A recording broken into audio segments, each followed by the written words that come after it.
Pixar's newest movie, Elemental, is finally out. Is it good? Is it bad? I can for sure say it definitely wasn't what I was expecting. I'll explain to you why Elemental is a must-see. And don't worry, there aren't any spoilers in this video, just everything you need to know to prepare for this movie. But first we need to talk about the short that accompanied this film, Carl's Date. I'm so glad they decided to put a short before this movie because I was really disappointed when there wasn't one for Lightyear. So it's good to know that that's still something Pixar is doing.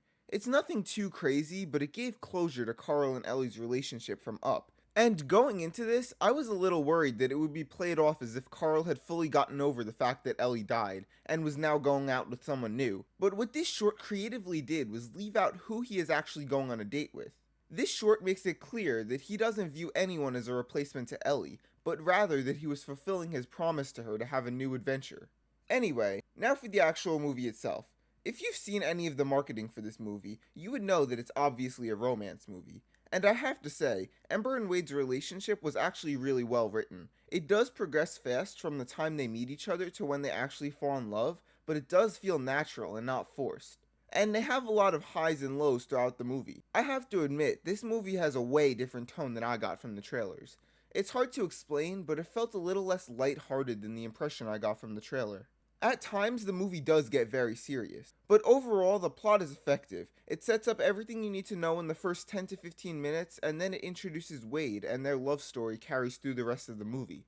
My only issue with the plot is that although it's well written, it lacks the thematic depth of some of the other Pixar movies, and the overall message of the story isn't as deep as it probably could have been. The movie is essentially the opposite problem of Lightyear. While the movie had a really strong theme about letting go of obsessions and how time can pass you by, the story itself wasn't strong enough to let those themes be impactful as they could have been. Elemental, on the other hand, has excellent writing and world building. Its core central theme just isn't that impactful for me, but it's covered up with really good writing, which I can compare best to a movie like Turning Red. Now I just want to touch on one thing that may get overlooked, the world building. The world they built for this movie is actually really creative. It's clearly supposed to be a metaphor for early 1900s America, and it shows that in such a unique way.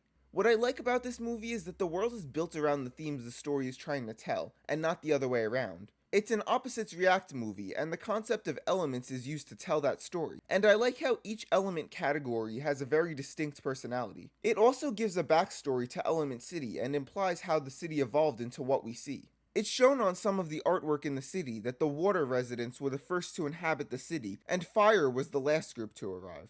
And I'm glad they did this, because this makes it a whole lot easier to figure out in terms of how this connects to Pixar's other films, which you could probably tell is a big part of my channel. And speaking of connections, I didn't notice any Easter eggs while watching this, and I'm usually pretty good at spotting them. I'm sure they're there, I just have to watch it again. Now we need to talk about the visuals, because this is the movie's main strong point. The level of complexity in the animation is actually insane. For people who don't understand how computer animation works, you might assume the more realistic a movie looks, the more difficult it was to animate. But that's not always the case. Toy Story 4, for example, is an extremely realistic looking movie, and most of the challenge for that movie came from lighting and shadows.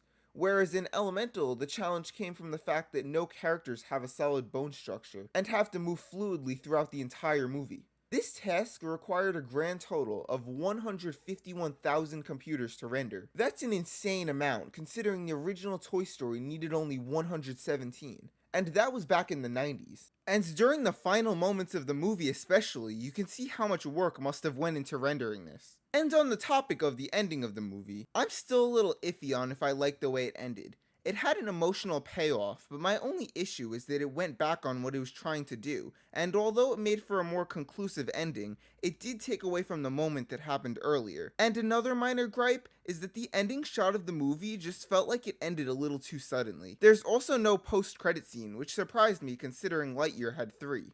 So, overall, I would definitely say that this is a must-see. Let me know in the comments if you'll be seeing Elemental, and if you already did, what did you think of it? Anyway, thanks for watching, and bye!